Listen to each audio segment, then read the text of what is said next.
বিশ্বকাপের আগেই বড় রদবদল এলো টিম ইন্ডিয়ায়। এবার রোহিত শর্মাকে হাঁটিয়ে এই দুরন্ত ক্রিকেটারকে দেয়া হচ্ছে অধিনায়কত্বের গুরু দায়িত্ব। বিস্তারিত থাকছে প্রতিবেদনের বাকি অংশে। অপেক্ষা আর মাত্র কয়েকটি দিনের, তারপরেই শুরু হতে চলেছে টি-20 ক্রিকেট বিশ্বকাপ। বিশ্বকাপের আঙ্গিনায় ভারতীয় দলের সামনে থাকবে বড় চ্যালেঞ্জ, বিশ্বকাপ ট্রফি জয়ের। 2007 সালে প্রথম ও শেষবারের জন্য মহেন্দ্র সিং ধোনির নেতৃত্বে ভারতীয় দল এই ফরম্যাটে খেতাব জয় করেছিল। কেটে গিয়েছে 17 বছর, তবু ট্রফির দেখা নেই ভারতের ক্যাবিনেটে। আসন্ন বিশ্বকাপে পাখি চোখ করতে রোহিত শর্মাকে দলের দায়িত্ব দিয়েছিলেন টিম ইন্ডিয়ার নির্বাচক কমিটি। তবে রোহিত শর্মার ফর্ম ভারতীয় টিম ম্যানেজমেন্টের কাছে চিন্তার বিষয় হয়ে উঠেছে। চলতি আইপিএলের প্রথম 6 ম্যাচে রোহিত বেশ ভালো প্রদর্শন দেখালেও বাকি 7 ম্যাচে তার পারফরমেন্সের উপর রীতিমতো ব্যাঘাত দেখা গিয়েছে। 13 ইনিংসে রোহিত 29.8 গড়ে ও 145.42 স্ট্রাইক রেটে রোহিত 349 রান বানিয়েছিলেন। চেন্নাইয়ের বিরুদ্ধে 105 রানের ইনিংস খেলার পর রোহিতের ব্যাট থেকে এসেছে 36, 6, 8, 4, 11, 4 ও 19 রানের ইনিংস। 7 ম্যাচে 11.14 গড়ে 78 রান বানিয়েছিলেন রোহিত শর্মা। সামনের বিশ্বকাপের উপর নজর রেখে রোহিতের এই পারফরমেন্স প্রশ্ন তুলেছে বিশ্বকাপে তার অংশগ্রহণ নিয়ে। ভক্তদের একাংশ মনে করেন রোহিত শর্মার উচিত ক্যাপ্টেন্সি ছেড়ে দেওয়া।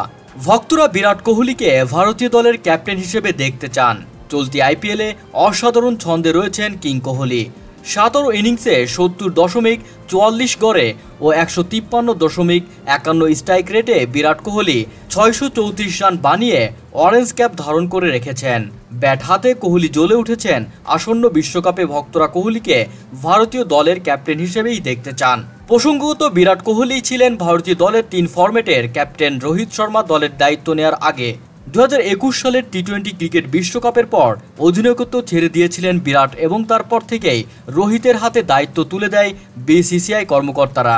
2021 বিশ্বকাপে ভারতীয় দল গ্রুপ স্টেজ থেকেই ছিটকে গিয়েছিল এবং 2022 বিশ্বকাপে রোহিতের নেতৃত্বে সেমিফাইনালের মঞ্চে ইংল্যান্ডের বিরুদ্ধে 10 উইকেটে পরাজিত হতে হয়েছিল।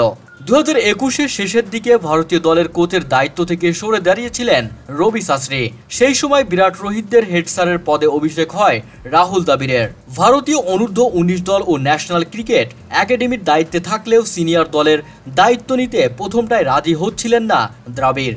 তৎকালীন বিসিসিআই প্রেসিডেন্ট সৌরভ গঙ্গোপাধ্যায়ের হস্তক্ষেপে শেষমেশ গলে বরফ। নভেম্বর মাসে আনুষ্ঠানিকভাবেই দায়িত্ব তুলে দেওয়া হয় রাহুল দ্রাবিড়ের হাতে। দেখতে দেখতে 3 বছর কোচের পদ কাটিয়ে ফেললেন ভারতীয় ক্রিকেটের দ্য ওয়াল। কোচ হিসেবে দ্রাবিড়ের প্রথম পরীক্ষা ছিল 2022-এর এশিয়া কাপ। টুর্নামেন্ট শেষ 4-এ পৌঁছালেও খেতাব থেকে খানিক দূরেই থামতে হয় টিম ইন্ডিয়াকে।